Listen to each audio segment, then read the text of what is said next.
Nós vamos, portanto, refletir sobre esse tema tão significativo que tem a ver com a pessoa de Moisés.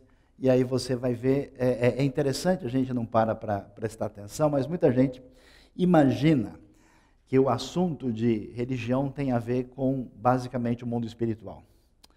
E, na verdade, a pessoa não faz ideia de que a maneira como nós somos, como organizamos a sociedade, a maneira como nós somos como empresário, como pessoa que faz parte do universo acadêmico, ela influencia a vida diretamente de modo que a gente jamais poderia imaginar. E é interessante que os principais indivíduos que foram fatores de mudança significativa da sociedade, muitos deles eram judeus que tiveram as águas das quais eles beberam a partir da Escritura Sagrada. E no mundo contemporâneo, grandes agentes de transformação social beberam das mesmas águas porque pertenciam a comunidades protestantes, evangélicas, tiveram, ou até mesmo de outros ramos da cristandade, mas esse padrão parece bastante significativo. Então, hoje nós vamos começar a pensar sobre Moisés e aí, em sintonia com o nosso líder dos homens aqui, o Evandro, Moisés é um grande líder que muda a história, é um profeta que você ouve isso, talvez fique assustado. O profeta é aquele que comunica a palavra divina de maneira incisiva, com impacto. Ele se torna, na nossa sociedade, aquilo que a gente chama do grande mundo judaico-cristão, toda a tradição da civilização ocidental, ele é referência da lei e da ética, vai ser a razão de ser do povo judeu, a identidade dessa comunidade, dessa referência étnico-cultural, religiosa. Ele aparece e a Torá, a lei, os 5 livros, Gênesis, Êxodo, Levítico, Números, Deuteronômio, os 5 livros primeiros da Bíblia, são livros ligados diretamente a Moisés, a sua história, aquilo que ele realizou no âmbito da transformação que atinge a humanidade. A gente já ouviu um pouquinho aqui, ele nasce no Egito, num ambiente interessante de escravidão, de dificuldade. Ele é chamado por Deus a uma convocação divina, vai libertar o povo e começa aí como escravo do faraó e vai se tornar um líder de uma nação com um impacto significativo. Os momentos assim extraordinários da vida de Moisés envolvem aquilo que a gente ouviu tantas vezes aí, desde muitos anos no cinema e agora de novo, os 10 mandamentos, quando o povo é levado à terra prometida e na saída do Egito acontece o grande milagre de abertura do Mar Vermelho. E o segundo momento é quando Moisés entra em contato com Deus, recebe uma espécie de contrato de parceria, mais conhecido como aliança. E nessa aliança, Deus faz uma coisa que nenhum Deus da antiguidade fazia, de se aproximar graciosamente do ser humano com uma proposta de abençoá-lo, em vez de simplesmente exigir dele a partir de uma relação de pavor e distanciamento. E aí nós vamos ter, nesse contexto, a famosa referência ética que vai marcar a história do Ocidente, os chamados 10 mandamentos, ou essas 10 palavras, que vão estabelecer a linha normativa de como se deve conduzir uma sociedade de maneira adequada. E então Moisés vai ter uma caminhada, essa caminhada é interessante, ela vai ser dividida, Existe vários aspectos da vida de Moisés. Moisés na teologia, Moisés na compreensão da história, Moisés como alguém, como nós ouvimos, que é referência de liderança, referência de um agente transformador da sociedade. E é interessante que ele tem 120 anos de escrito na Bíblia. É tão bom ouvir isso, você sabe quanto você é novo hoje, ouvindo sobre Moisés, Eu me saí de lá me sentindo jovem. 40 anos foi absolutamente de preparação no Egito, 40 anos de preparo no deserto e na sua terceira fase da missão, agora libertando o povo há mais 40 anos. Então, aí você tem a frutificação de tudo aquilo que Deus preparou na vida de Moisés. E é interessante o currículo vitae final de Moisés. Como é que o texto bíblico faz referência a ele quando diz em Deuteronômio: em Israel nunca mais se levantou profeta como Moisés, a quem o Senhor conheceu face a face, e que fez todos aqueles sinais e maravilhas que o Senhor o tinha enviado para fazer no Egito, contra o faraó, contra todos os seus servos, contra toda a sua terra, pois ninguém jamais mostrou tamanho poder como Moisés, nem executou os feitos temíveis que Moisés realizou aos olhos de todo Israel. Ou seja, o homem é top. Ele chegou, a avaliação final, ele recebeu o ISO 3410 deuteronômico, de aprovação extraordinária, e vamos ver o que acontece. Olhando para isso, a gente não imagina.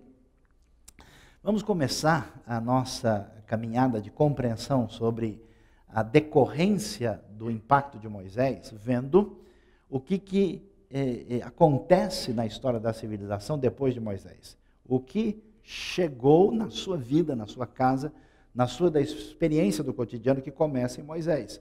Nós temos elementos ligados à literatura, à ética, ao direito, à fé, à história, à liberdade, à arte, à ciência, à ecologia e o cuidado social. E a gente às vezes não entende isso, pela influência grega, pela influência de Platão, a gente imagina que as coisas ligadas a Deus e à Bíblia são coisas meramente do espírito. Mas quando a gente lê a Bíblia com atenção, a gente vai descobrir que não é bem assim. Então, qual é a primeira coisa que chama atenção?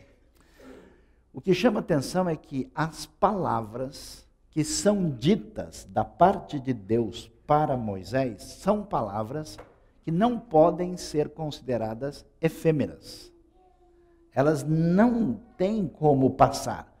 Por isso, Deus vai dizer para Moisés: escreve. Quando uma palavra é escrita, ela é congelada no tempo. Ela adquire um caráter diferenciado. Ela permanece falando, e esse quase que congelamento slídico da palavra abre o espaço do elemento quase que sagrado que vai acompanhar toda a história da literatura. Interessante, o famoso literato argentino Jorge Luis Borges, a maior talvez referência daquele país, citando o grande estudioso, também filósofo e literato, o alemão Oswald Spengler. Ele diz que com a tradição hebraica, que remete a Moisés, o fato de certas palavras terem sido separadas e sido consideradas sagradas para sempre, consagrou a literatura como uma arte diferenciada na experiência humana. E é interessante isso porque, por causa da literatura, por causa dessa genialidade semítica de fazer com que as pessoas não mais desenhassem o mundo, mas passassem a tentar reproduzir o som, essa escrita alfabética, nós vamos encontrar na tradição hebraica a importância do livro, a importância da palavra, o elogio do vocábulo e o valor da educação. No mundo antigo, quando grande parte da população era escrava e somente gente muito nobre podia e deveria aprender a escrever, entre os judeus desde a antiguidade, o índice de alfabetização era muito mais elevado, porque todo mundo precisa saber a palavra de Deus. As comunidades protestantes evangélicas, nessa mesma sintonia hebraico-mosaica, desde o princípio, porque a Bíblia é palavra divina, todo mundo precisa lê-la. Ela não é algo que pertence a uma classe sacerdotal elitizada que tem o monopólio da palavra divina. Todo mundo tem o dever e o direito de ler, interpretar e compreender o que o texto tem a dizer. Por isso, essa tradição produziu um impacto enorme no centro-norte da Europa, também na América do Norte, e acabou se espalhando pelo mundo, porque o valor da literatura e da educação começa com os livros de Moisés.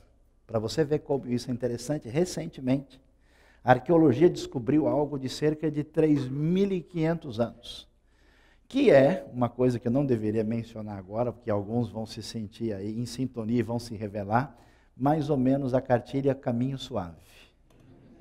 Quantos foram abençoados aqui? Levante a mão. Olha que maravilha, né? Ou seja, essa cartilha era a que eles acharam numa casa em Tel Zait, uma espécie de exercício alfabético da escrita paleohebraica mais antiga, mostrando o valor. Porque se isso fosse uma frase, a gente entendia, não, alguém botou uma escritura, mas como era um exercício só de cópia de letras, a gente vê qual é a relevância que o conhecimento alfabético, o conhecimento da escrita tinha desde o mundo antigo. Segunda coisa valiosa que está relacionado com a experiência mosaica chama-se justiça. Interessante, por quê? Porque o parâmetro que se define é o que é, qual que é a referência que a gente vai usar para estabelecer qualquer postura de ser árbitro dentro de uma sociedade. Qual que é o elemento que surge aí? E o mundo antigo tinha, porque do ponto de vista da convivência, né, os estudiosos, os antropólogos da antiguidade, eles diziam o seguinte: uma vez que as comunidades começaram a andar juntas, elas tiveram que estabelecer alguma ética, nem que fosse uma ética funcional. Mas a pergunta é em que ela se baseia? A grande maioria, eu acho isso curioso, né, quando a gente anda pelos lugares do mundo antigo, e o pessoal olha as maravilhas de Roma, da Grécia, da Pérsia, do Egito, e vê tudo aquilo, todo mundo fica, né, babando.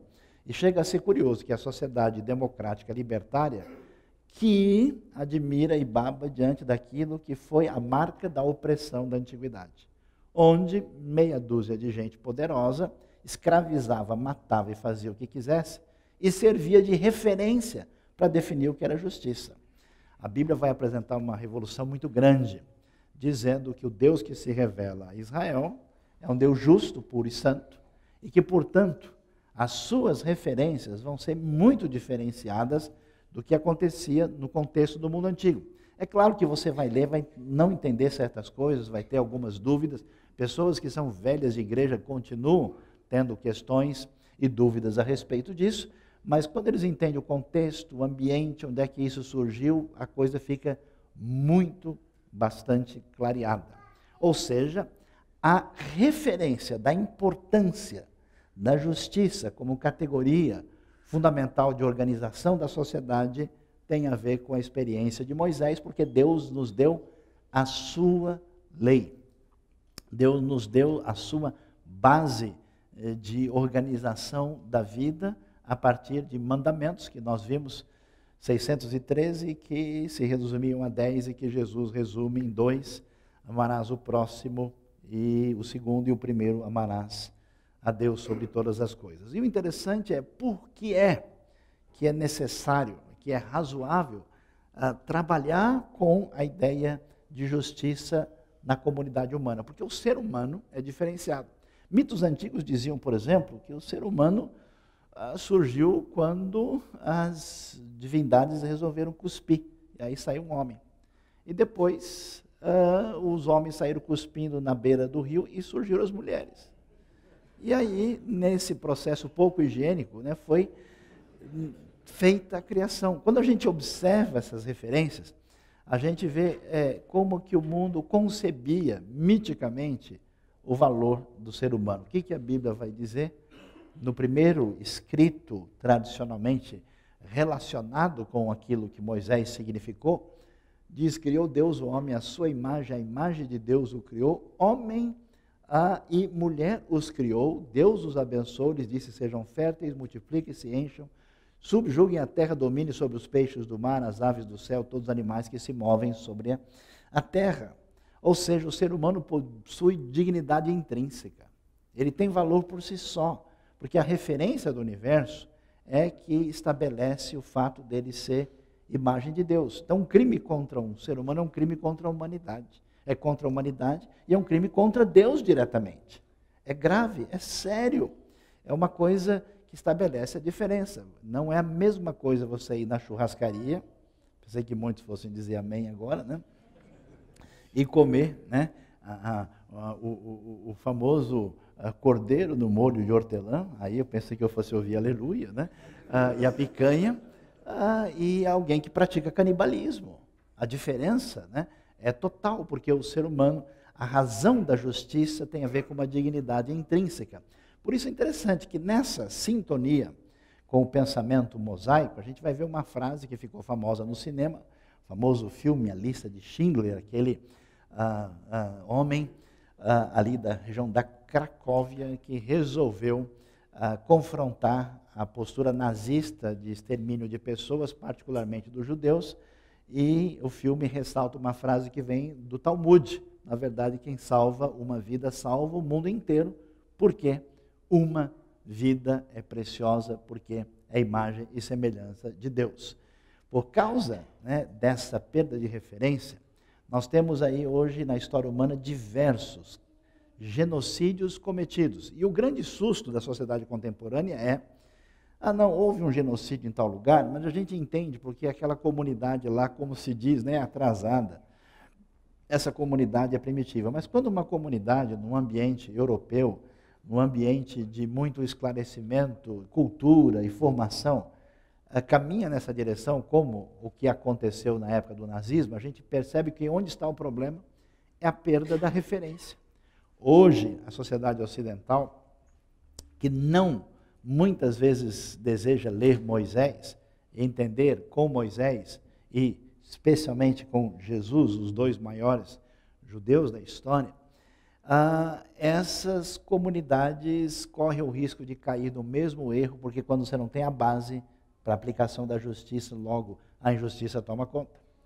E é interessante ver o que acontece com a grande revolução mosaica. Vocês não fazem ideia o que é a loucura do mundo cheio dos deuses. Primeiro, é que os deuses são confusos. Existe um Deus que uma hora se comporta de um jeito, outra hora se comporta do outro. Esses deuses habitam localidades específicas. Se você sai da região dele, acabou o DDD desse Deus e ele não funciona mais. Aí tem um novo código da área, que é uma outra divindade X. Esses deuses às vezes têm conflitos. Quem lê os mitos iorubás ou conhece a literatura religiosa da Grécia Antiga vai descobrir como é que esses elementos aparecem. E, na verdade, esses deuses refletem paixões, desejos humanos de uma maneira muito clara. Quando a Bíblia diz que o Senhor, o Eterno, que tem um nome impronunciável, se revela a Moisés, esse Deus está fora da experiência humana. É isso que foi chamado de transcendência, de metafísica. É um Deus que não pode ser limitado pela natureza. Por isso ele não pode ser visto. E quando você coloca ele numa imagem específica, você o delimita, você o fecha. Você estabelece os caminhos para ele que não correspondem à realidade. Como esse Deus é insondável, você está sob ele, debaixo do domínio dele, a sua pequena e frágil cachola não conseguirá compreendê-lo plenamente, senão ele deixa de ser Deus. Você pode manipulá-lo. E é tão interessante que a declaração, preste bem atenção nisso, de que somente Deus é o Senhor, quer dizer que ninguém mais é. Quer dizer que ele não tem concorrente. Não farás outros deuses diante de mim. Não farás outros deuses para se comparar comigo, para que tente ser meu rival. Isso não faz nenhum sentido. A decorrência disso não só estabelece uma outra maneira de unificação da experiência humana, porque quando você tem tudo isso fragmentado, a gente não sabe em que universo a gente vive. Mas quando esse universo está sujeito a um Deus só, quer dizer que toda a experiência é integrada e pertence a uma única realidade. E que essa realidade está acima de nós, não está debaixo do nosso controle e não permite que nenhum de nós queira ocupar o lugar de Deus e ser tirano sobre o outro. E é interessante ver, isso é uma foto valiosa, né? A prova da história, porque muita gente fala, a Bíblia, papel, aceita tudo, o que está lá, assim, o pessoal achou, alguém na história mudou. A arqueologia recentemente descobriu um altar na região sul de Israel, em Beersheba, ou Betseba, onde eles acharam um altar do jeito que era o altar da antiguidade presente nos livros de Moisés, particularmente no Êxodo, no Levítico. Esse altar tem 2.700 anos, para você ter uma ideia que tipo de figura é essa. Outra coisa interessante e valiosa e especial e que muda a nossa história e a sua história.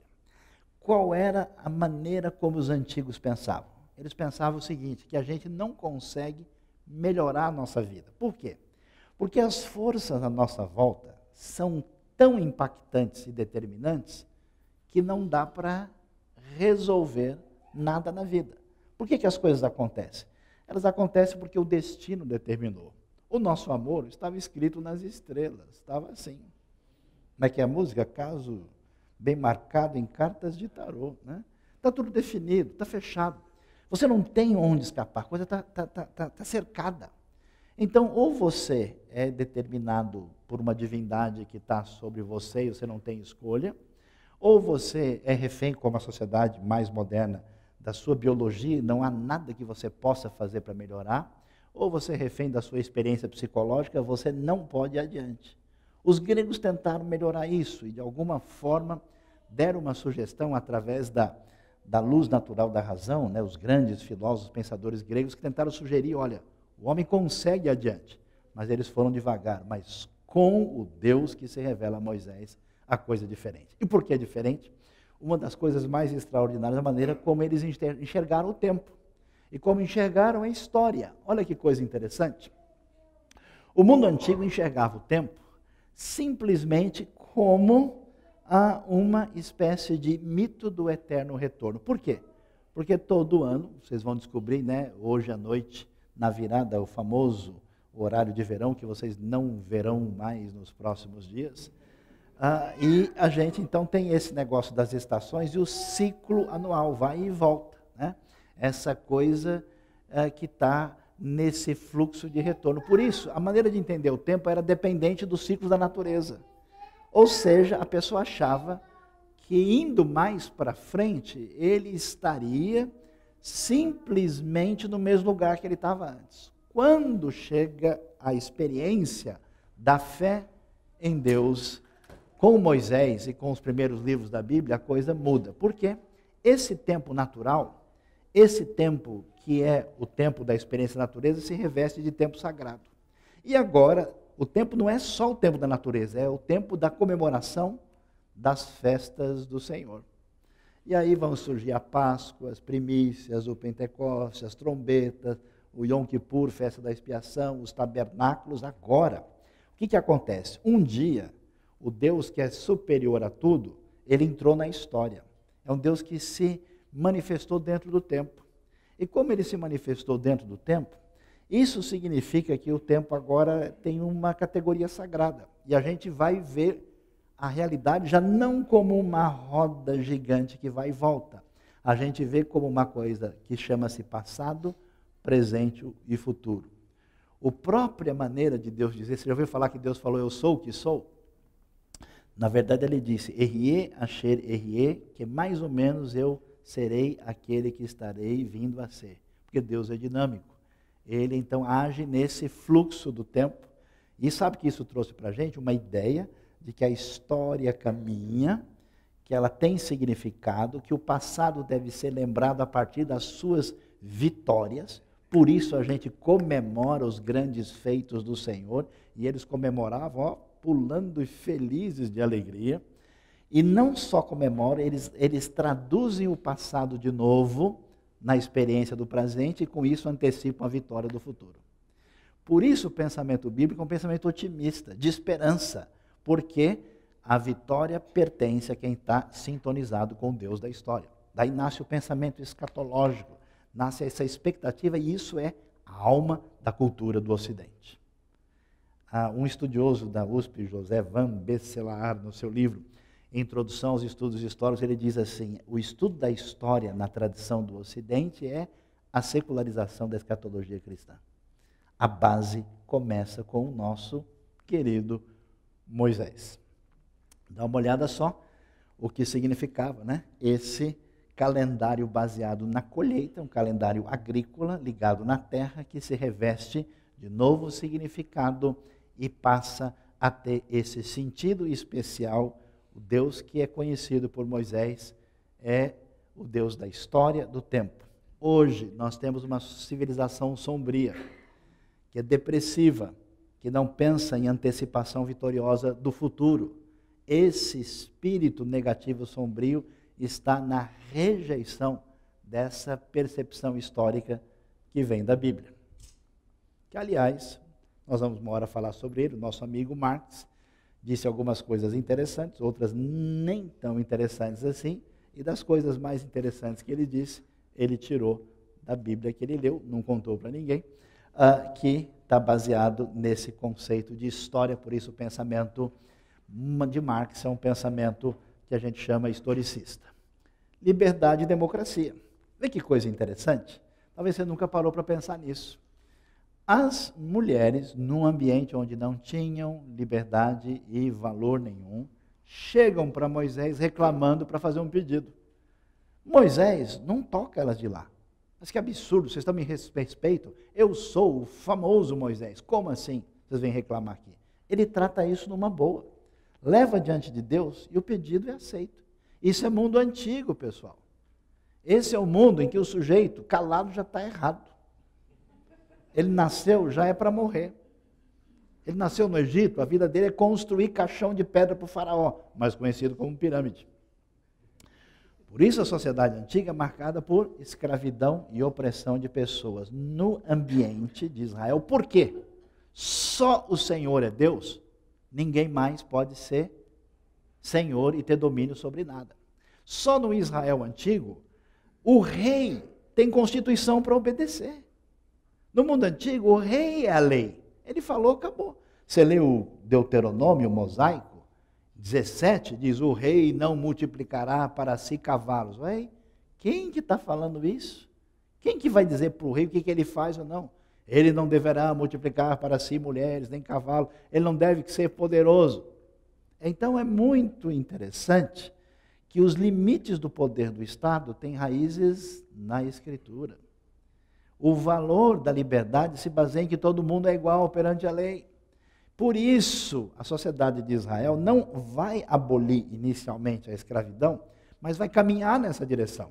Vai tratar o escravo de maneira especial, de uma maneira completamente distinta desse mundo pagão, e vai reforçar os laços de comunhão e de relacionamento entre eles. Portanto, a ideia, a base daquilo que a gente veio chamar de democracia, começa lá com Moisés. É na tradição mosaica que os profetas se levantam em Israel e dizem, está tudo errado, não é bem assim não.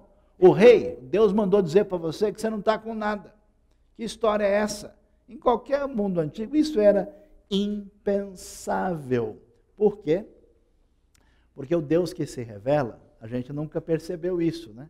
Quando ele manda as pragas na luta da libertação do povo do Egito, é o Deus único que faz uma coisa que nunca existiu nesse mundo antigo, que abençoa e protege os escravos israelitas contra os mais poderosos do mundo, que eram os egípcios, que eram cercados de deuses. Sabe as pragas da água em sangue, das rãs, piolho, mosca, morte dos rebanhos, as feridas, granizo, gafanhoto, trevas e morte dos primogênitos? Todos eles representavam deuses egípcios. A grande vitória é o Deus da libertação e da liberdade vence os deuses da escravidão e da opressão humana.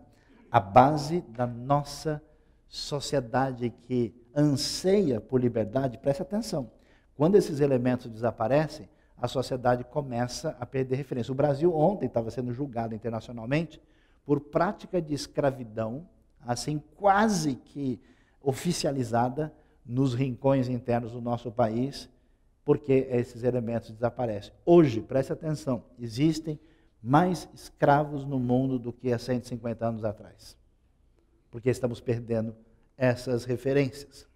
Quem diria? Pessoas que não leem a Bíblia e são religiosas imaginam que a arte é uma coisa distinta e afastada da Escritura. Mas o que a Bíblia vai dizer? O que Moisés vai nos ensinar? Primeiro vai ensinar que o Deus que é a referência do ser humano é um Deus criador. Portanto, o ser humano, ao ser imagem e semelhança de Deus, ele é, por definição, criativo.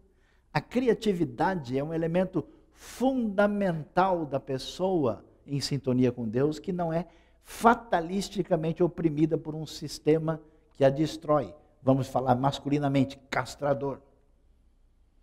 Portanto, quando Deus age com o seu poder, através do seu Espírito, ele começa no primeiro livro de Moisés falando que Deus faz isso na criação, num trabalho de formação do mundo que não está só tudo no lugar, mas é muito bonito. E quando o Espírito de Deus ganha destaque de novo, ele vai agir sobre Moisés, sobre aqueles que estão no acampamento, que profetizam, e até Moisés diz que bom que se o Espírito de Deus fosse espalhado sobre todo mundo, porque ele não é refém do poder de ninguém. E depois o que o Espírito de Deus faz? Não sei se você já viu alguma exposição de arte? Já foi no MASP e falou, nossa, eu estou sentindo uma unção do Espírito aqui? Segundo a Bíblia, poderia ser, por quê? Então, disse o Senhor a Moisés, eu escolhi Bezalel, filho de Uri, filho de Uri, né, de Ur, da tribo de Judá, e eu enchi do Espírito de Deus, dando destreza, habilidade e plena capacidade artística. O famoso quadro de Marc Chagall falando sobre a tentação, aparece aí um artista judeu famoso. É interessante. Quando a gente aprende essa sintonia, a civilização humana melhora com a capacidade de usar a criatividade de maneira inspirativa, valiosa, produtiva. Por isso eu fico preocupado com uma espiritualidade doentia, que existe em certos lugares, que ela nunca inspira nenhuma criatividade, só cerceamento de comportamento e delimitação da vida das pessoas. Isso não é mosaico. O Espírito de Deus inspira para mostrar de maneira concreta e especial a presença de Deus no meio do seu povo. Foi feita uma obra de arte espetacular para o ambiente do deserto, que foi o tabernáculo, nos mínimos detalhes, com instruções detalhadas, particularmente valiosa. A gente vai ver a Arca da Aliança, a expressão máxima da presença de Deus no meio do seu povo, feita com detalhes particulares, porque esse elemento artístico também era valioso, glorificava a Deus, e Bezalel e Aholiabe são cheios do Espírito de Deus para fazer isso. Então, você deve ser inspirado a ser um artista, mas cuidado, não faça muita arte, porque às vezes a coisa pode complicar. Interessante, ciência e desenvolvimento. Não é à toa que de cada 5 pessoas que ganharam um prêmio Nobel na história recente, um vem de tradição judaica. As águas que estão sob a base são essas. E qual é a razão disso? Por que o mundo protestante produziu tanto? Eu estava estudando um dia desse uma coleção de matemática famosa do Gelson Iese. E lá tem a biografia de vários indivíduos. Eu comecei a ver, fulano é filho de rabino, fulano é filho de pastor, fulano. Eu falei, ué, isso é livro de matemática ou isso é que eu confundi com os de teologia que eu tenho lá? E por que isso acontece? Porque quando alguém entende a tradição bíblica direito, isso vai mostrar para a pessoa primeiro o seguinte, ao contrário do que os pagãos pensavam, que esse mundo é horrível, que esse mundo material é a prisão do espírito, que isso aqui não vale nada, é uma espécie de estágio inferior, que a gente vai virar fumacinha e viver flutuando e que a gente faz aqui não tem nada, que nada. Deus criou tudo o que Ele fez e Ele viu que era bom. Fez o ser humano e disse que era muito bom. E quando o salmista olha para a criação, ele diz, que variedade, Senhor, nas tuas obras. Ou seja, o mundo não é uma coisa apavorante, é o mundo de Deus. E a nossa mente foi criada a partir dessa teologia da criação para glorificar Deus por meio daquilo que é visto. Então, toda civilização alinhada com a Escritura, ela desmistifica o paganismo e traz a criação para a sua dimensão real e objetiva. Interessante que em Gênesis 1,14, quando o sol e a lua são apresentados, não são chamados de sol e lua. Porque quando alguém escutava isso no mundo antigo, entendia que era divindade sol e divindade lua.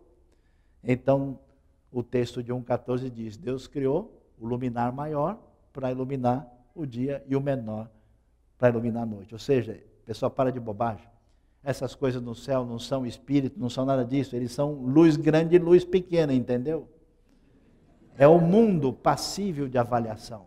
Não é um crime avaliar. Pelo contrário, é a base da ciência. E esse lance de melhora, e esse lance de que a nossa vida pode ser melhor sob essas referências divinas, produziram uma comunidade que entende que estudar e progredir cientificamente é uma maneira de glorificar o Deus da criação. Isso é tão importante quanto fazer oração. Isso é tão importante quanto, por isso, a gente tem, né, vamos dizer, a pessoa que se dedica à fé, servindo a Deus, maravilhando-se na grandiosidade da palavra divina, e aquele que estuda o universo, maravilhando-se naquilo que aponta para o Senhor da criação. Por isso, não é de se estranhar que estudiosos de ponta vão dizer, se retirássemos ao judaísmo os seus profetas e ao cristianismo todos os acréscimos posteriores aos ensinamentos de Cristo, em especial do clero, ficaríamos com uma doutrina capaz de curar todo o mal da humanidade. Einstein não era um religioso. Uma referência da ciência que diz, olha, olhando direito a Bíblia, se a gente tira algumas coisas que ele ali entendeu que isso não fazia parte daquilo que era pertinente à realidade do mundo à sua volta, e aquilo que a religião inventou e criou depois, a gente teria uma maneira de curar todos os males da sociedade, a sintonia entre Moisés e a realidade científica. Esse elemento, essa vontade de progredir. Vamos fazer uma pergunta teológica séria aqui, né? Quem gosta de jogar joguinho aqui, né? Bom, tá bom, já escutei, já ouvi, já vi, né? Não precisa falar nada, né? Então, esse negócio de jogar joguinho é interessante porque o cara quer vencer a si mesmo, né? Agora eu vou fazer mais rápido, né? Eu vou tentar. Eu estava esses dias fazendo uma atividade sagrada no avião, né? Tinha lá um joguinho lá que a gente tinha que fazer pontuação, e eu estava desesperado, falei, não, agora eu vou conseguir mais pontos, né? Eu vou lá. Os meus filhos, gente, quando era pequeno, eu jogava um joguinho, né? E era um joguinho tipo um Tetris mais antigo chamado Niet. Né? Não sei que alguns que estudaram arqueologia devem conhecer. E a gente estava lá, e eu jogava, e de repente eu percebia que um deles, lá de 10, 12 anos, estava me alcançando, me passando. Eu falei, não, preciso resolver isso agora, né? Então é interessante como é que essas coisas funcionam. Esse desejo de ir além é fundamental. Olha só, Clarice Lispector, grande, né? Aí, pessoa da tradição literária brasileira, ela vai dizer, liberdade é pouco, que o desejo ainda não tem nome. Ou seja, uma vontade de ir mais longe. Essa autotranscendência é aquilo que faz com que ciência e arte continue progredindo, indo para frente. Quem diria? Sustentabilidade e ecologia. Você vê uma palestra, olha, tem um representante da ONU, um sujeito da universidade, da Sorbonne, veio falar que agora nós estamos chegando a uma consciência de que sustentabilidade é importante, porque o nosso mundo desenvolveu, progrediu. Nada há de novo debaixo do sol, basta dar uma olhadinha nos livros de Moisés. A terra equilibrada emerge do livro, a realidade está lá. Como é que fica a questão do meio ambiente? Olha só que coisa, a Bíblia, particularmente nos escritos de Moisés, mostra um Deus ecológico. É interessante, por exemplo, os passarinhos eram respeitados, Deuteronômio 22, a lei diz o seguinte, se você for pelo caminho e encontrar um ninho de passarinhos, não leve a fêmea com os filhotes. E sabe qual é a explicação? Eu sou o Senhor. Acabou. Chegou o chefe, fica na sua. Isso é a tradução na linguagem de amanhã. No mundo corporativo. Então é muito legal, né? A gente vê isso. A terra era respeitada. Pensa que o pessoal podia usar a terra até arrebentar o solo, acabar e fazer o que bem entendesse? O texto dizia lá, a terra vai ter o seu momento de descanso. Depois dela ser exaurida, fica um ano sem plantar para que vocês não destruam a terra. Essa consciência, que era também revestida de outros elementos, aparece aí. E o Deus que se revela em sintonia, né? A Apocalipse bebe muito de Gênesis e Êxodo como seu motivo literário principal, ele vai dizer que no julgamento último, Deus destrói os destruidores da terra. Então, é verdade que nós descobrimos a sustentabilidade e a ecologia? Há controvérsias, conheça um pouquinho mais do ensino mosaico. Amparo social. Aí, forças de Israel foram as primeiras a chegar para socorrer as pessoas que sofreram o terrível terremoto no Nepal. Assim como nós temos a Cruz Vermelha, lá eles têm a Estrela de Davi Vermelha. né? Chamado Maguenadon. E aí eles foram, e por que essa consciência? Né? Alguns falam assim, puxa, eu gosto da comunidade judaica porque todo mundo se ajuda. Adivinhe quem foi que ensinou para eles. E que você deve também praticar no contexto como você está, e que a comunidade dos discípulos de Jesus também tinha esse tipo de sintonia original. A gente vai ter o amparo social desde os tempos antigos. Os estudiosos acharam, olha que coisa interessante, um documento que foi achado recentemente. É o documento mais antigo da língua hebraica que foi encontrado. Está no Museu de Israel, em Jerusalém. E olha o que esse texto diz. Não farás isso, mas adorarás ao Senhor, faça justiça ao escravo e à viúva, faça justiça ao órfão. E ao estrangeiro, defenda a criança, defenda o pobre, a viúva, restaure o pobre às mãos do rei, proteja o pobre e o escravo, sustente o estrangeiro. A coisa mais antiga que se encontra na língua do Moisés. Por quê? Porque como o ser humano tem valor em si só, ele é feito à imagem e semelhança de Deus, ele tem dignidade. A nossa sociedade hoje está ficando apavorante. E nós vamos ver coisas extremamente apavorantes, porque as pessoas valem enquanto elas produzem, enquanto elas fazem parte do sistema. Quando elas não estão mais alimentando o sistema, joga fora.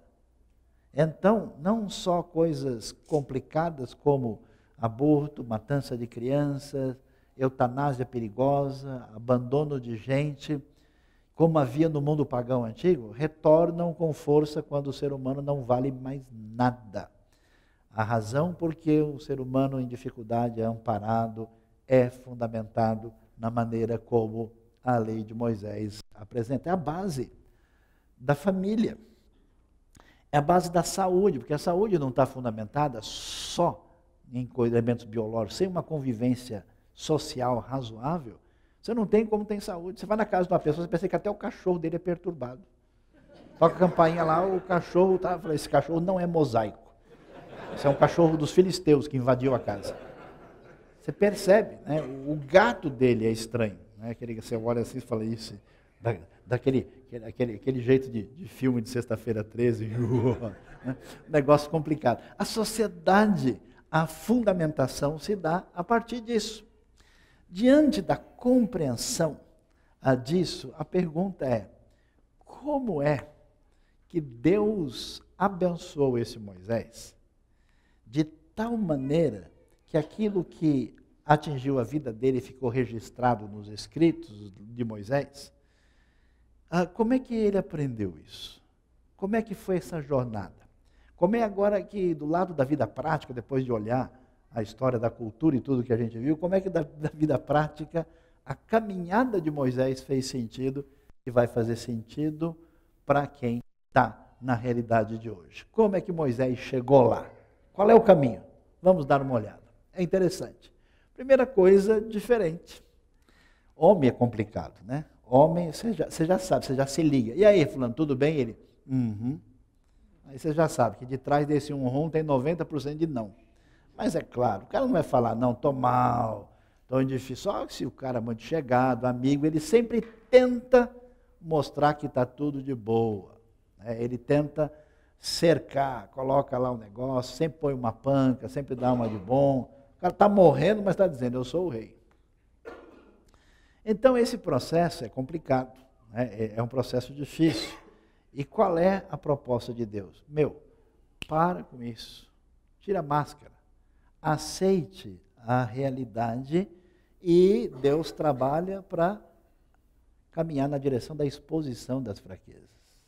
O leão fica com vergonha, né? O leão, não, imagina, né? Não dá, mas não funciona assim. Por isso que eu acho legal ler a Bíblia, porque eu fico às vezes cansado de ver algumas coisas, porque é tão fantasioso, é tão evidente que aquilo ali é forjado, porque está tudo pintado bonitinho. Na Bíblia não, na Bíblia conta coisa do jeito que é. Acho que a maior prova de que a Bíblia é um documento autêntico é que ela fala mal dos seus heróis. Ninguém ia apresentar uma ideia, vejo, admire o Moisés e contar as coisas que ele andou aprontando. Imagina! Olha que coisa interessante.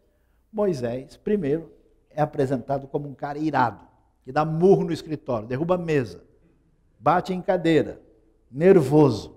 Nunca jogaria futebol de salão contra ele. O cara é irado. Ele pega por trás sem bola. É complicado. O cara matou um egípcio. Vamos fazer uma reunião da EBNU, vamos lá no clube, vamos, tem um cara aí, ele tem uma ficha de assassinato. Vamos marcar, deixa para outro dia. Hoje eu não posso. Moisés tinha BO na delegacia. Um dia ele se envolveu numa situação complicada e matou um egípcio. E quando isso aconteceu e o pessoal descobriu, ele tinha um projeto, o projeto que Deus colocou na sua vida de fazer diferença, de mudar a história do seu povo. Sabe o que ele fez? Ele vazou, sumiu. Fulano, é o seguinte, está fazendo um negócio com o cara aí, complicou o negócio, o cara abandonou tudo, saiu fora. Eu não quero fazer negócio com esse cara nunca mais. Agora não responde mais e-mail, não atende o telefone, diz que não está. Um dia a secretária atendeu, eu vi a voz do cara na sala, ela na cara dura, falou, não, ele viajou. Está no Egito, procurando Moisés. Ele abandona o seu chamado. E tem mais, fugiu do faraó e fugiu da luta. Moisés saiu fora. Ele falou, vou passar uma tarde em Midian, ao sol que arde em Midian, e ficou de boa lá. Estou nem aí mais, que chamado que nada. Aí ele abriu uma empresa, Moisés e Cordeiros Associados do Sinai. Ficou por lá, falou, nunca mais eu mexo com esse negócio, é roubado entrar nessa situação. E outra coisa, chamado para dar palestra em empresa, saía fora. O cara não sabia falar lá na frente.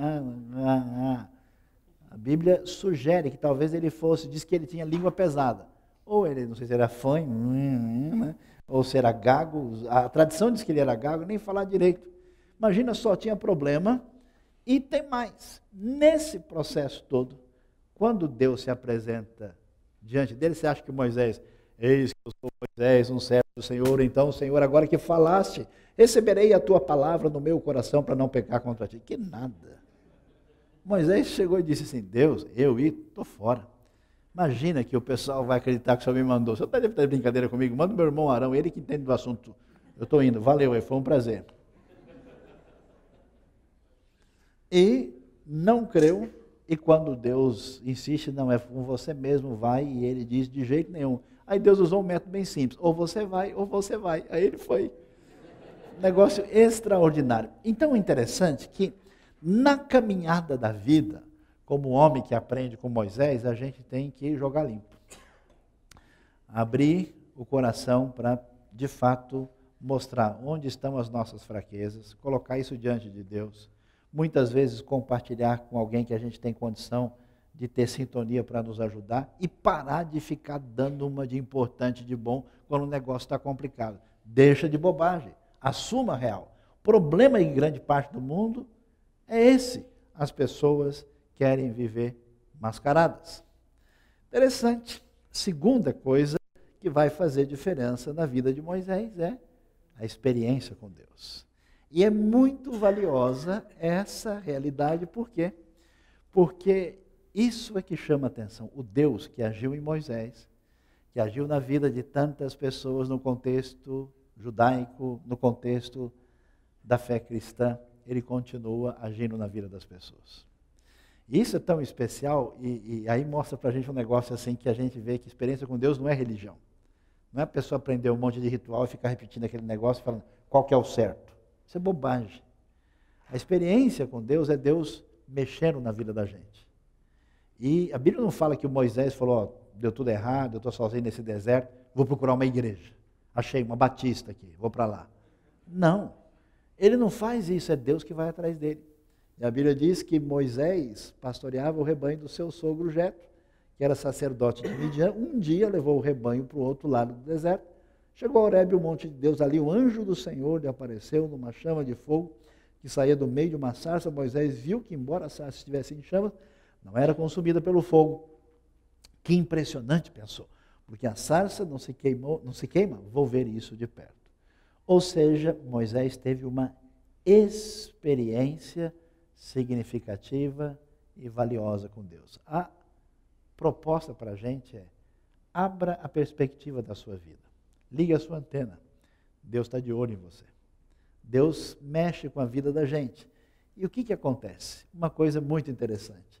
O Deus que se revela, E agora Moisés passa a conhecer a Deus. Quando ele passa a conhecer a Deus, a gente começa a ver as coisas de maneira diferente. A maior riqueza da sua vida está na sua mente. Está no seu interior, não é fora de você. Por isso que você pega uma pessoa destruída, arrasada. No próximo café a gente vai falar sobre Freud e vai falar da sua contrapartida, Viktor Frankl. E ele ficou impressionado como gente que estava morrendo, preso em campo de concentração, comendo sabão. E como esses indivíduos deram a volta por cima, não aceitaram morrer e mudaram a sua vida. E com tantas pessoas que têm tudo à sua disposição, riqueza, bem-estar, e dão um pulo do prédio. A riqueza está dentro. E quando é que a gente começa a realinhar o mundo fora? Depois que Deus mexe na vida da gente. Depois do toque dessa experiência diferenciada. Uma gota de mel adoça o café. Faz toda a diferença e ele começa a caminhar numa outra direção. Mas a experiência não é tudo. Moisés teve a sarça ardente. Deus falou com ele. Passou a mexer tudo diferente lá dentro. Passou a reencaixar. Eu convido você ainda hoje a falar lá no fundo do seu coração, Deus, mexe com a minha vida. Porque se o Senhor der só um bom dia, já muda tudo. Só um alô, já a coisa realinha de maneira diferenciada. E Deus vai conduzir Moisés para a universidade abençoada do Senhor do Sinai. E ele vai aprender muito. Esse aprendizado é o aprendizado que vai levar Moisés ao sucesso. Que vai conduzir ele à liderança. Que vai conduzir ele a ser um agente transformador positivo. O que Moisés vai aprender? Lá adiante, o livro de Hebreus vai dar uma dica para a gente, vai nos dizer que pela fé Moisés, já adulto, recusou ser chamado filho da filha do faraó, preferiu ser maltratado com o povo de Deus, em vez de desfrutar os prazeres do pecado, e por amor de Cristo, profeticamente falando, ele considerou sua desonra uma riqueza maior do que os tesouros do Egito, porque contemplou a sua recompensa. Pela fé, ele saiu do Egito sem temer a ira do rei e perseverou, porque ele estava vendo aquilo que era invisível. O que acontece com Moisés? A experiência com Deus permitiu que Moisés olhasse para a sua vida. Preste atenção. Quando a gente faz masculinamente, para não mexer com o problema, enterra as coisas no buraco e não quer o avestruz do Senhor, o tatu de Cristo, que se esconde lá e não mexe em nada, dá uma olhada no seu passado. Se você não resolve o seu passado, você não caminha para o futuro. Eu conheço gente que tem passado terrível, alinhado e vencido e vitorioso pela ação de Deus. E conheço gente que nem tem tanto problema e está chorando até hoje. E arrumando confusão sem necessidade. Interessante que Moisés podia falar, eu nasci aqui, não sabia que meus pais eram escravos, vou fazer terapia agora, porque eu não entendo como é que é isso. Eu não sei se eu sou egípcio, não sei se eu sou hebreu. Isso é confusão de identidade. Se Deus me amasse, Ele não teria permitido que eu passasse por isso. Não. Ele viu a garra da sua mãe de engravidar quando todo mundo dizia que isso era impossível. Povo covarde.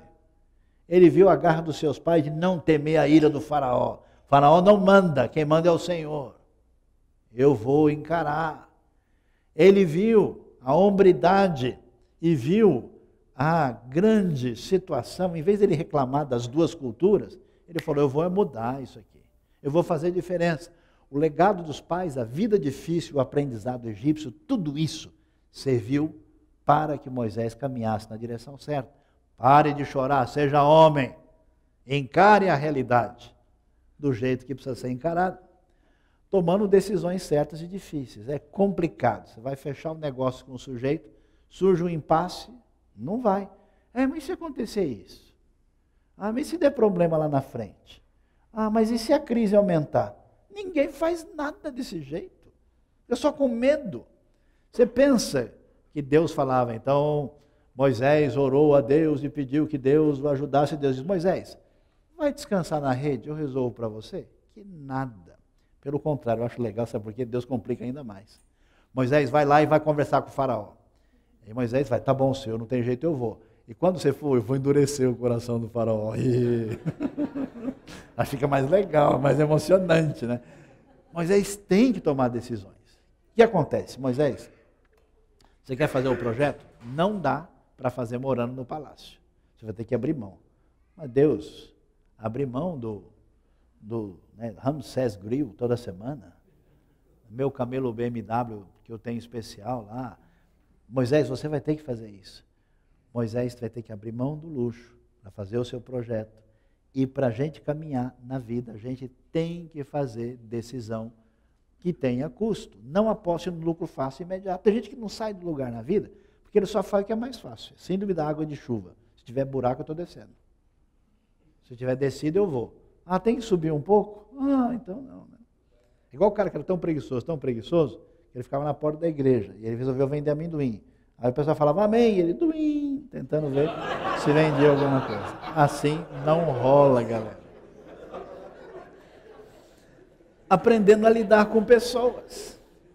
A pessoa tem boa formação, fez o MBA, trabalha na empresa tal, trabalha num lugar excelente, mas não consegue realizar nada. Por quê? Não desenvolve um network de pessoas. Você conversa com ele 2 vezes, briga 3. Fala, bom dia, o cara responde, bom dia você. Complicado. Se você não alinhar a sua relação, Deus vai falar, Moisés, você vai aprender a lidar com o faraó. Uma vez não é suficiente, Deus, uma reunião tá bom. Não, volte e diga ao faraó. Escola divina. Moisés, Senhor, eu estou tão feliz, o Senhor me chamou.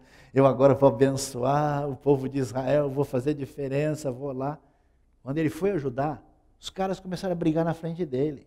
Aí um cara deu um empurrão nele e falou, quem é você? Você acha que você manda em alguma coisa aqui? Quem foi que falou que você é chefe de algum negócio? Sai fora. Aí Moisés falou, ó vida, ó azar, eu sabia que não ia dar certo. Ficou todo chateado, revoltado e se enfiou lá no deserto. Preste atenção. Você é uma pessoa de muito sucesso, mas se você não aprender a perdoar, se você não aprender a virar página, se você não aprender a se relacionar com quem é diferente, se você não souber construir, o seu potencial vai ser 0. Você não faz nada. Aprenda a lidar com o inimigo. Vá conversar com o faraó. Aprenda a lidar com quem machucou o seu coração. Vire a página. Pare de ficar se vingando pelas costas, fazendo bobagem, não funciona. Por isso, não perca a direção por causa da frustração. A pessoa era até produtiva, mas alguém pisou no calo dele, agora ele não vai fazer mais nada. Fica de bicão na empresa, atrapalhando a vida de todo mundo. Pare com isso. Vai lá, toma um café e vai adiante. De preferência, paga o café para a gente. É interessante. Qual é a coisa mais importante que existe na vida que a gente pode perder? Disposição de aprender. Conheço gente que é tão metido, tão arrogante, que ele não aprende mais nada. Ele não enxerga mais nada. Você viu como é que Deus pegou Moisés? Ele poderia ter feito o quê? Eis, Moisés, que eu estou te chamando aqui do céu, sobe para cá e te mostrarei como você deve agir. E então abriu-se o chão debaixo de Moisés, e uma luz veio, e com elas os anjos do Senhor o carregaram numa cadeira, e ele sentou no cine celestial, 4 dimensões, e viu o Senhor lhe falando. Não. Aconteceu o seguinte, de repente uma plantinha pegou fogo. Quem já foi para os Sinai sabe que 50 graus durante o dia lá é nevasca. Não é nada. Facilmente a temperatura, esse negócio de planta seca, sair faísca e queimar aqui, não é uma coisa muito estranha. Mas de repente tem uma planta que começa a pegar fogo, o fogo continua, o fogo não apaga. E Moisés fica olhando. Aí a Bíblia diz, ele se aproximou para ver aquele fenômeno impressionante. Só muda a realidade quem tem capacidade de observação. Só é Moisés chamado para se aproximar de Deus quando ele para de olhar para dentro, quando ele para de ficar perdido no seu mundo e olha direito a realidade à sua volta. E é interessante, ele vai observar. E a partir daí Deus começa a falar. Como é que está a sua capacidade de ver o mundo fora dos seus problemas, do seu círculo fechado? Eu conheço pessoa que não sai do lugar, não vai para canto nenhum, porque ele só se repete. Ele é o carrossel da derrota. Quando a pessoa para, eu fico feliz que eu converso com muita gente, de vez em quando alguém para ouvir. Como é que é mesmo? Como é o nome do livro? Quem é a pessoa? Qual vídeo? Onde? Eu falo, opa, esse está vivo. Aqui pode jogar semente, vai nascer. Tem outros que você fala, a pessoa simplesmente repete frase de efeito. Não aprende nada. Quem não aprende nada, faltou enterrar, já morreu. Interessante. E terminando tudo isso, Atos 7 vai falar sobre Moisés, que passados 40 anos apareceu Moisés, um anjo. E aí, como nós dissemos, vendo aquilo, ele ficou atônito e aproximando-se para observar, ouviu a voz do Senhor. Atos, mais uma vez, enfatiza o que o texto dizia lá. E, interessante, como é que você pode caminhar na sua vida? Só se você souber quem você é. Quem não sabe quem é, não vai a lugar nenhum. Qual é a sua identidade? A identidade de Moisés, ela é realinhada diante da sua experiência com Deus. Como é que funciona? O que ele tinha na mão? A vara de pastor. Ele abriu a empresa, Moisés, Cordeiros Associados e Jetro, Companhia Limitada, e eles estavam lá, e o símbolo, a marca, né, aí da sua empresa poderosa é a sua vara de pastor. Quem é você? Não, eu tenho uns rebanhos nessa região aqui, ó, que está aqui o meu cajado. Não tinha cartão, né? Então, Moisés tem a sua marca. A vara de pastor de rebanho representa a identidade de Moisés. Você lembra o que Deus diz? Pegue a vara que você tem na mão e jogue no chão. Jogar no chão? Não. Oh Deus, peraí, deixa eu pegar uma pedra aqui, pode ser? Eu vou ali buscar um arbusto, já vem. Não, joga. E aí, essa vara se transforma numa serpente que mostra o poder de Deus. Deus a transforma, em Deus ele recebe a sua nova identidade. A sua identidade como alguém que acha o caminho que tem a ver com a sintonia do coração, com os outros e com a vida, ela é dada nessa descoberta perante Deus. E aí é interessante, porque nós temos o desfecho. São 5 livros de Moisés, 5 coisas importantes, a vitória de Moisés. Você imagina só, você está com aquele montão de gente atrás de você, você já sentiu responsável por alguma coisa? E de repente o negócio começa a complicar e o frio na barriga chega? E agora? Está todo mundo aí atrás esperando. Como é que você faz alguma coisa se você não se liberta disso? Imagina o sujeito, ele já tinha batido na rocha e a rocha não deu água, porque ele fez errado. E agora você vai, Moisés. Não deu certo lá, agora vai ver se você obedece.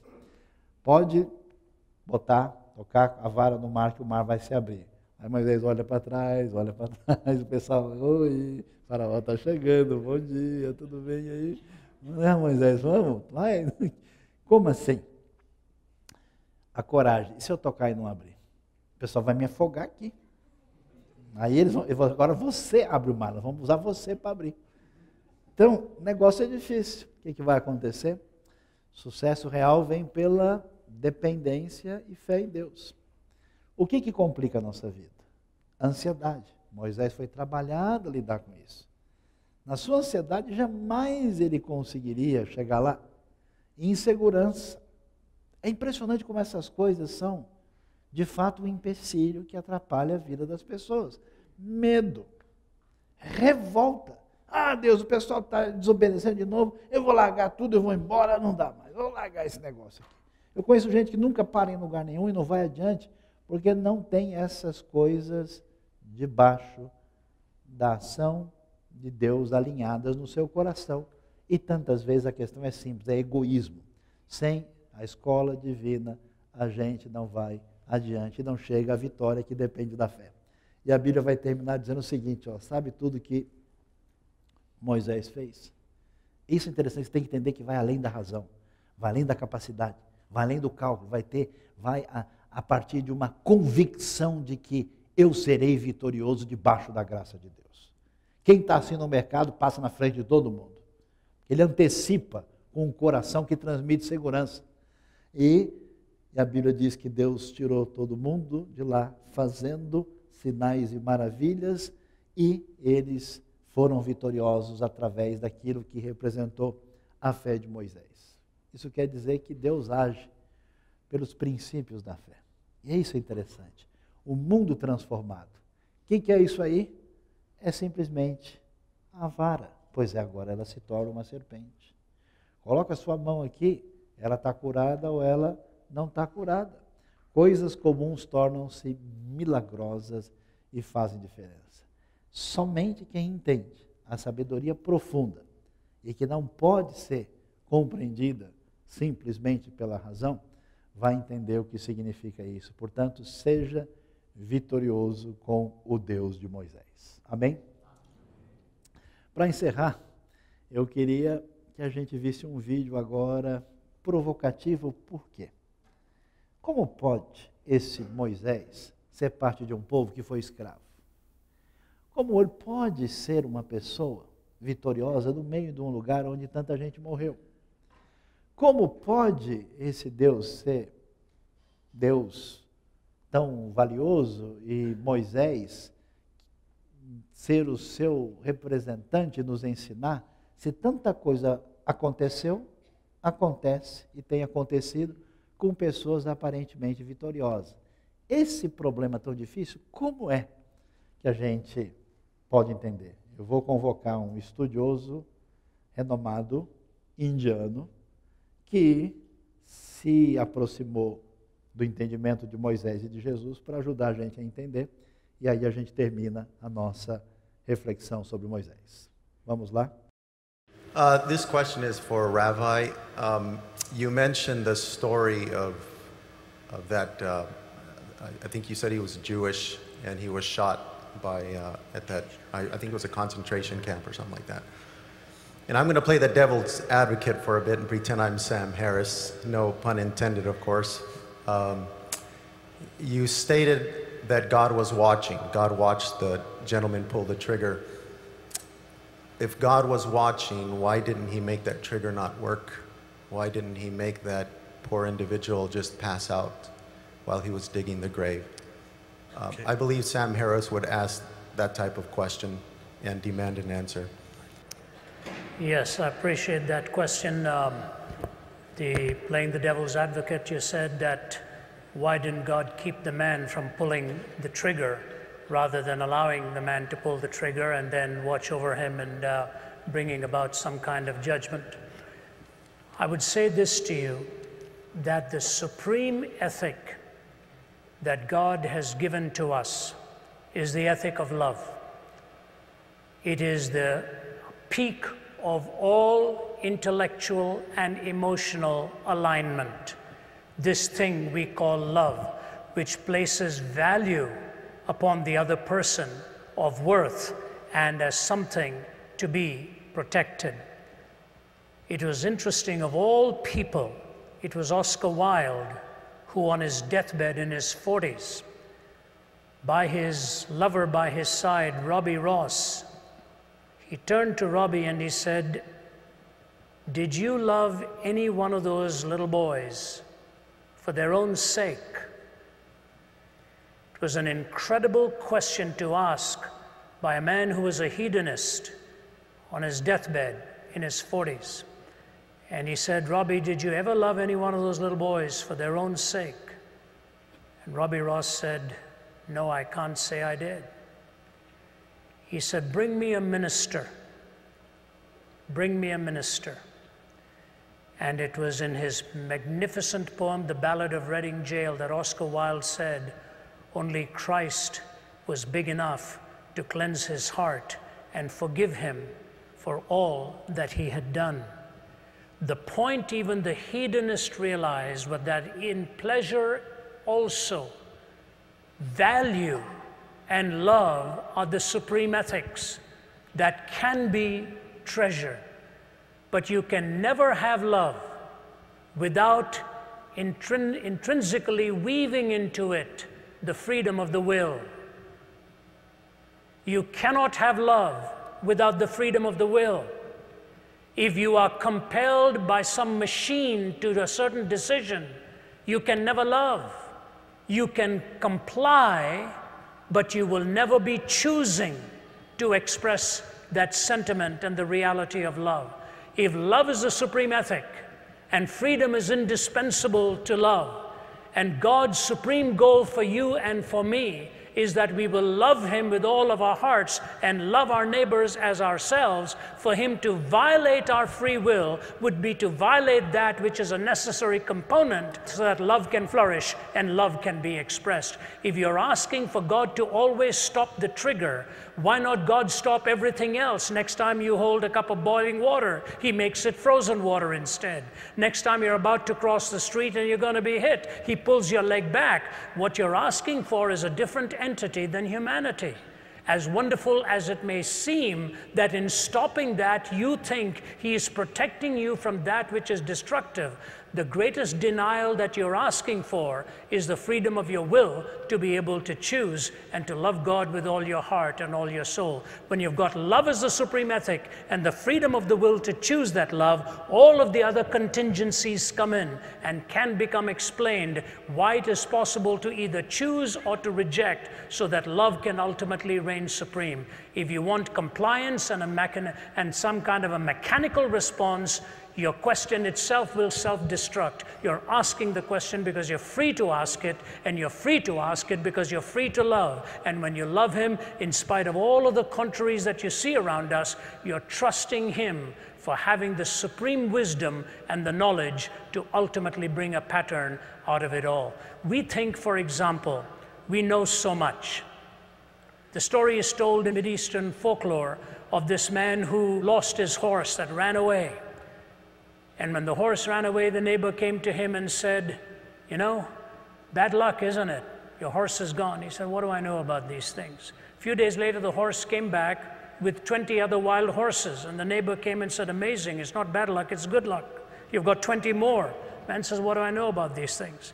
His young son is going and taming one of the new horses. That young horse kicks him and breaks his leg. The neighbor comes and says, "Terrible, isn't it? Your son's leg is broken. Bad luck that these horses came." The fellow says, "What do I know about good luck and bad luck?" A few days go by and a bunch of thugs are coming looking for recruits to join their gang, and they're looking for all the able-bodied young men, and they're about to pick this young man but find out his leg is broken, and they say, "We don't want him, we're going to move on to the next house." So the man comes and says, "Good luck, isn't it? Your son's leg was broken." In one little series of episodes, we don't know what lies ahead. Why don't you wait till you stand before God face to face, and you will find out there were reasons why He didn't stop that trigger, so that you will see the heinousness of evil and see the majesty of love and good managing to navigate yourself, but as the pilgrim's progress to come to the celestial city.